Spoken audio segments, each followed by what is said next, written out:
itu kalau kita sabung ke komen kayak gitu friend.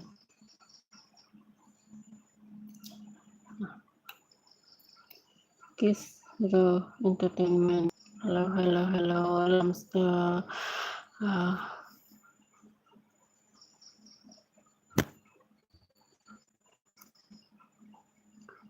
बोलो कौन है कमेंट करो.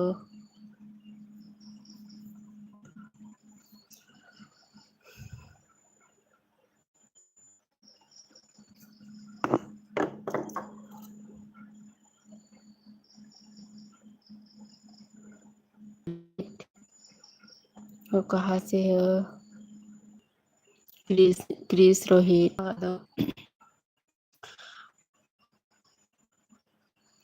Ini kisah lihat lingkung ke LB file apa? Subscribe di titik dalam.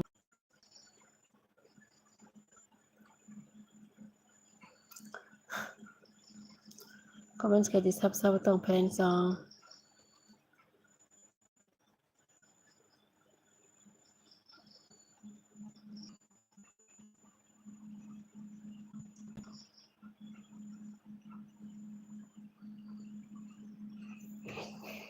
Apo Sami.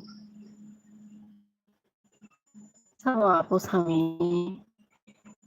उनको चित्र हटना इनको लाइक खिलाई दी तो मुनाई लिटन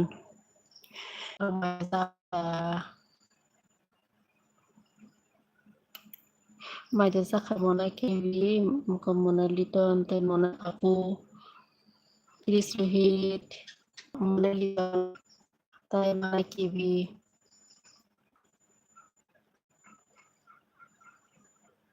जय कटालू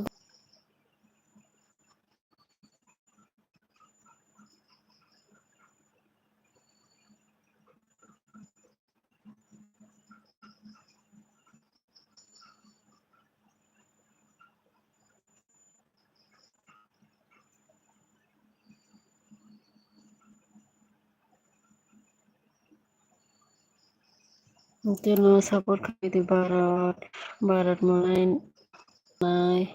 कटालू तंग सब्सक्राइब दी दो Munai song Bharat Apo Sami Sababa Sito Samia Jesma lang tong manay ba ko barat manay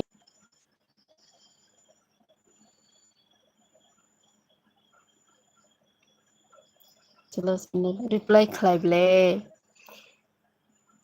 maida te barat manay maida sakha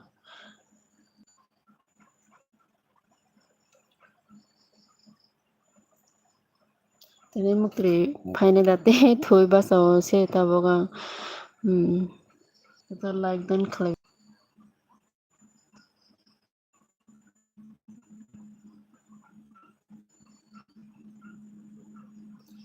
like dan khlai be di je friends ng ti proses go da hambai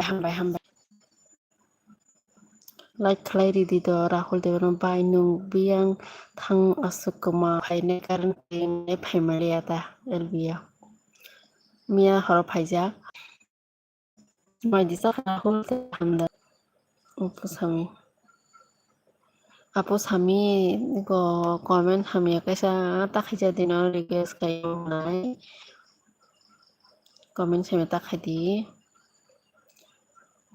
ilkan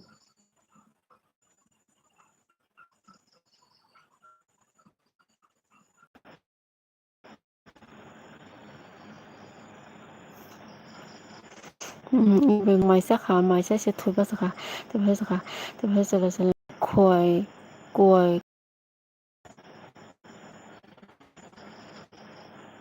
te professional nang boroni bo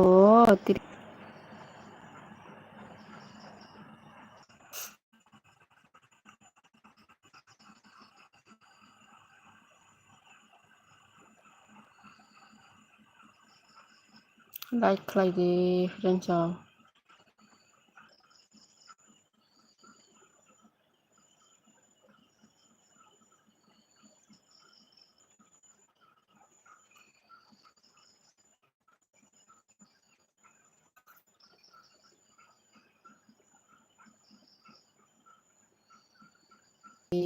like खालायबाय दे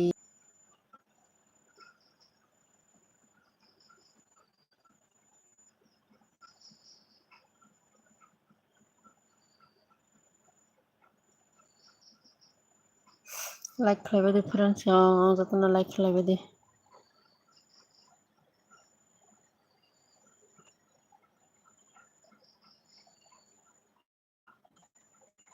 no proses rasanya ini yakni Maria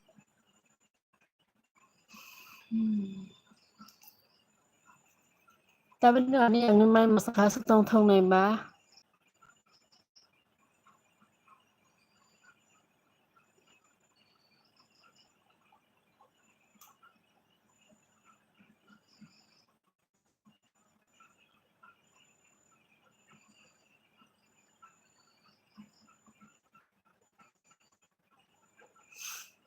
no ini yang bahaya main masa-masa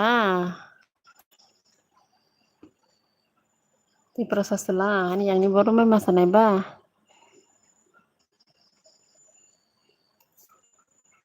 comment kape de friends yang friends sama no hamza go ang neng ano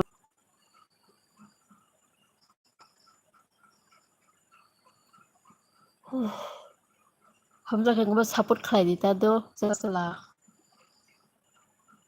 Tay friends ang so comment khai di toner comments par na musung tong hang comments kaham par na musung kang ang bosi masaya hino hingke ning sikarata sai tong ba ning borni bo sagara hai ti proses lah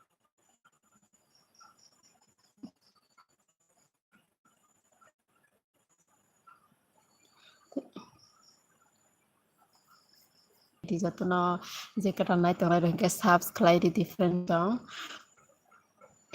ngurung support belai kinanggo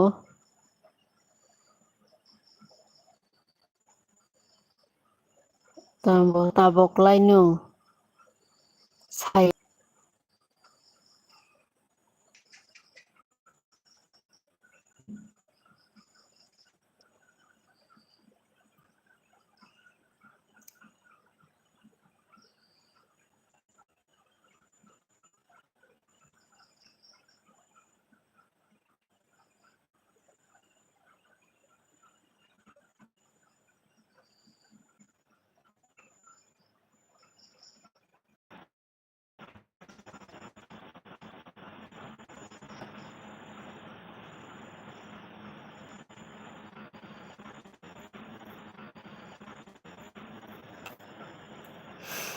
저 사보다 이 거롱이 그러니까 그러니까 서산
marawal hai hino ke hello pikasi kahat apna ya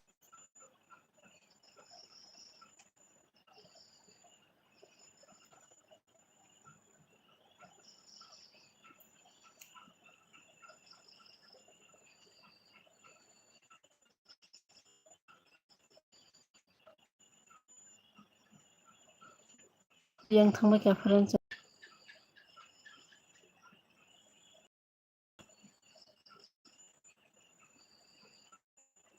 kita abang tolong ketis